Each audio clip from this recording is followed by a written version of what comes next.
سوچنے کی بات ہے نا کہ 1400 سال پہلے کی ایک پیشن گوئی اور آج کے دور میں ہمارے گھروں، بازاروں اور سیاست کے حالات، اب کیا ان کے درمیان کوئی سیدھا تعلق ہو سکتا ہے؟ ہاں، یہ ایک بڑا گہرا سوال ہے اور آج ہم جس ڈیپ ڈائیو میں جا رہے ہیں نا، وہ بالکل اسی جور کو سامنے لاتا ہے۔ بالکل، ہمارے پاس آج جو سورس یا ماخذ موجود ہیں وہ اصل میں علامہ خادم حسین رضوی کے ایک مشہور اور انتہائی تفصیلی بیان پر مبنی ہے، جس کا عنوان ہے قیامت کی نشانیاں۔ صحیح۔ اور اس گفتگو کا آغاز ایک بڑی ہی تاریخی اور جذباتی منظر کشی سے ہوتا ہے، جو کسی کو بھی وہیں روک کر سوچنے پر مجبور کر دے۔ ہاں، وہ منظر، ذرا اس منظر کو ذہن میں لائیں۔ حجت الوداع کا موقع ہے، پیغمبر اسلام کعبہ کے دروازے کا کندہ پکڑ کر کھڑے ہیں، ایک انتہائی پرجلال اور خاموش لمحہ ہے۔ اور اس خاموشی میں وہ اپنے صحابہ کرام سے مخاطب ہو کر ایک سیدھا سوال پوچھتے ہیں کہ کیا میں تمہیں قیامت کی نشانیاں بیان کروں؟ اور پھر اس کے بعد یکے بعد دیگرے 7 ایسی نشانیاں بیان کی جاتی ہیں جو آنے والے وقت کا پورا خاکہ کھینچ دیتی ہیں۔ آج ہم اسی خاکے کو سمجھنے کی کوشش کریں گے۔ یہ واقعی ایک طاقتور آغاز ہے، اور اس سے پہلے کہ ہم ان 7 نشانیوں میں سے چیدہ باتوں کی گہرائی میں اتریں، یہ واضح کرنا بہت ضروری ہے کہ اس تفصیلی جائزے کا اصل مقصد کیا ہے۔ صحیح، کیونکہ یہ مذہبی موضوع ہے۔ بالکل۔ ہمارا ہدف یہاں کسی مخصوص نظریے، عقیدے یا سیاسی و مذہبی رجحان کی تائید یا تردید کرنا ہرگز نہیں ہے۔ ہم خالصتاً فراہم کردہ مواد کی روشنی میں ایک غیر جانبدارانہ تجزیہ کر رہے ہیں۔ یعنی ہم یہ سمجھنے کی کوشش کر رہے ہیں کہ اس مخصوص مذہبی اور روایتی نقطہ نظر سے موجودہ دور کی جو معاشرتی، معاشی اور اخلاقی تبدیلیاں ہیں، ان کو کس طرح دیکھا، پرکھا اور بیان کیا جاتا ہے۔ صحیح کہا آپ نے۔ اور سننے والوں کے لیے یہ جاننا اس لیے بھی اہم ہے کیونکہ دیکھیں، اس سے یہ سمجھنے میں بے پناہ مدد ملتی ہے کہ صدیوں پرانی پیشگوئیاں آج کے جدید معاشرے کے پیچیدہ مسائل کی تشریح کے لیے کس طرح استعمال ہو رہی ہیں۔ ایک بہت بڑا طبقہ اپنے ارد گرد کی دنیا کو کس آئینے سے دیکھ رہا ہے۔ ہاں، اسی نقطے نے مجھے اس مواد کو پڑھتے ہوئے سب سے زیادہ متوجہ کیا تھا۔ عموماً جب قیامت کی نشانیوں کا ذکر آتا ہے نا، تو انسانی ذہن فوراً کسی بڑے کائناتی واقعے کی طرف چلا جاتا ہے، جیسے ستاروں کا ٹوٹنا یا کوئی عالمی جنگ۔ لیکن اس مواد کے پہلے حصے میں جو خاندانی اور معاشرتی اقدار کے زوال کے بارے میں ہے، جو چیز سب سے زیادہ حیران کن ہے وہ یہ ہے کہ اس زوال کا سیدھا تعلق ہمارے ڈرائنگ رومز اور ہمارے گھروں کے اندر ہونے والے روزمرہ کے رویوں سے جوڑا گیا ہے۔ یہ بڑا دلچسپ پہلو ہے نا؟ مطلب بظاہر عام سی تبدیلیاں ہیں، ایک بہت ہی نجی اور گھریلو سطح کی چیز کو ایک بہت بڑے عالمی انجام کی نشانی بنا کر پیش کیا گیا ہے۔ اس بات میں واقعی بڑا وزن ہے، کیونکہ مواد کے مطابق معاشرے میں جو تبدیلیاں آئیں گی ان کا آغاز ریاست یا حکومت سے نہیں بلکہ گھر کی اکائی سے ہوتا ہے۔ گھر سے شروع ہوتا ہے۔ بالکل۔ ان میں سب سے نمایاں چیز اولاد کی نافرمانی بتائی گئی ہے، لیکن اس کو محض ایک روایتی شکایت کے طور پر نہیں لیا گیا، اس کو نظام کے الٹ جانے کے طور پر پیش کیا گیا ہے۔ ہاں، جہاں بچے اپنے والدین خصوصاً باپ سے بدتمیزی کریں گے اور ان پر تنقید کریں گے۔ صحیح۔ مواد میں باقاعدہ ایک مخصوص عام فہم اور مقامی جملہ استعمال کیا گیا ہے کہ بچے اپنے باپ سے کہیں گے، بابا تینو کی پتہ، یعنی آپ کو کیا معلوم، آپ کو کچھ سمجھ نہیں ہے۔ یہ جملہ واقعی بہت کامن ہے۔ ہاں، اور اس ایک جملے کے پیچھے پوری ایک نفسیات چھپی ہے۔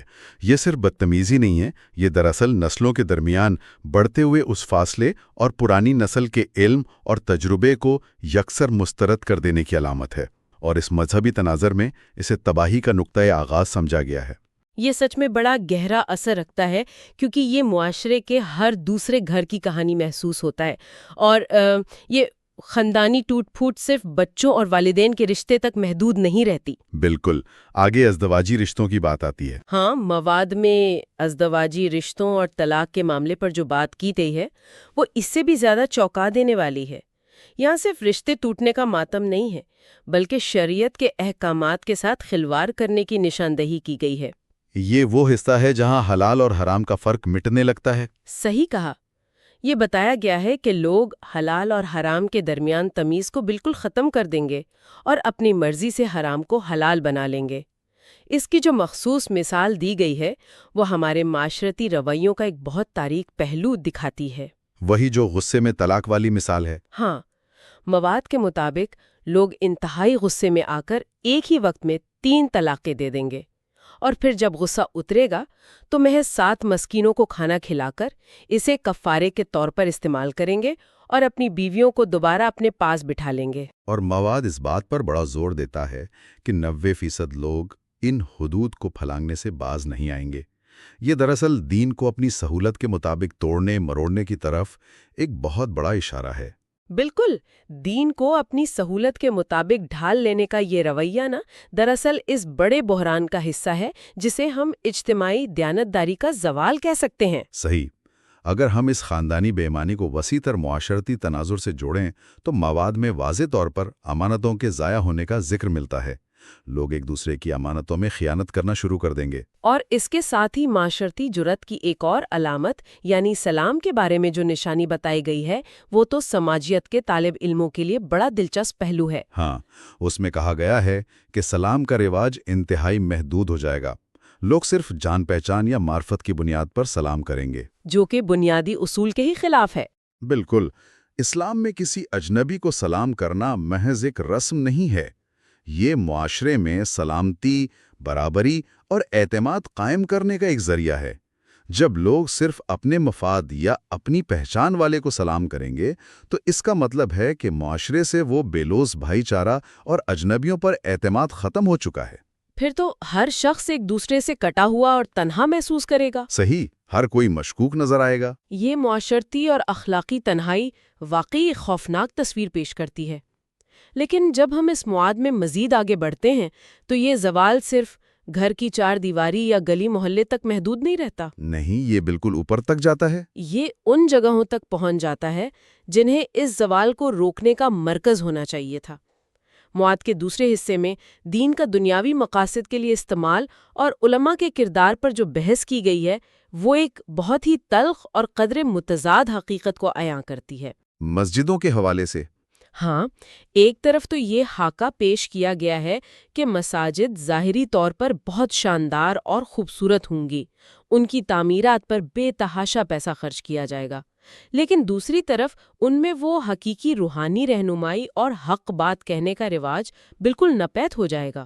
یہ ظاہری چمک دمک اور باطنی کھوکھلے پن کا ایک بہت ہی نمایاں تضاد ہے، اور یہ تضاد دراصل اس خطبے کے سب سے تنقیدی حصوں میں سے ایک ہے۔ اس میں ان لوگوں پر براہ راست اور کڑی تنقید کی گئی ہے جن کے ذمے مذہب کی تشریح اور اس کا دفاع تھا۔ صحیح کہا۔ مواد کے مطابق مذہبی پیشوا یعنی مولوی اور قاری اپنے دین کو دنیا کے معمولی فوائد کے بدلے بیچ دیں گے، ان کی ترجیحات بدل جائیں گی۔ وہ عوام کو سیدھا راستہ دکھانے کے بجائے مسجد کے صدر، مالدار عطیہ دہندگان یا ان طاقتور سیاسی پارٹیوں کے تابع ہو جائیں گے جو انہیں مالی اور سماجی فائدہ پہنچاتی ہیں۔ مالی نقصان نہ ہو جائے یا کمیٹی کا کوئی بااثر شخص ان سے ناراض ہو کر انہیں عہدے سے نہ ہٹا دے۔ یہ دراصل مذہب کے ایک ادارے کے طور پر کرپٹ ہو جانے کی نشاندہی ہے۔ اس سے یہ بات بھی سمجھ آتی ہے کہ علم کے حصول کا بنیادی مقصد ہی بدل جائے گا۔ مواد میں یہ بڑی صراحت سے بتایا گیا ہے کہ اس دور میں لوگ دینی علم حاصل تو ضرور کریں گے، مدرسوں اور جامعات میں بھی جائیں گے، لیکن ان کی اس جد و جہد کا مقصد دین کی خدمت یا اپنی روحانی بلیدگی ہرگز نہیں ہوگا، بلکہ یہ علم محض دنیاوی فوائد، معاشرے میں رتبہ حاصل کرنے اور دولت کمانے کا ایک زینہ بن جائے گا۔ علم جو کبھی روشنی تھا وہ ایک منافع بخش تجارت میں تبدیل ہو جائے گا۔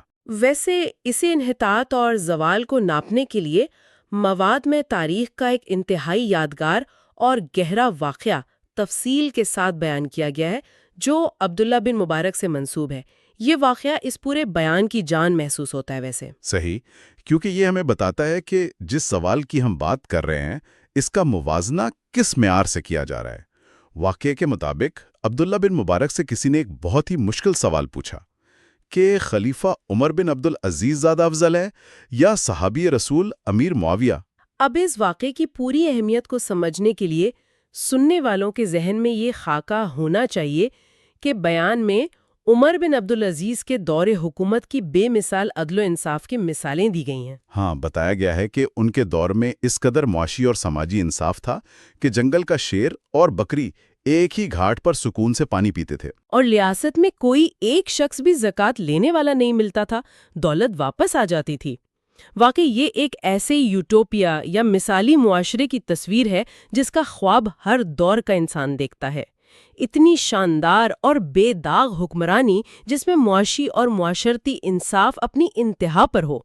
تو پھر عبداللہ بن مبارک کا جواب کیا تھا جس نے اس سوال کو اس قدر اہم بنا دیا؟ اور یہی وہ مقام ہے جہاں یہ بیانیہ اپنی پوری قوت کے ساتھ سامنے آتا ہے۔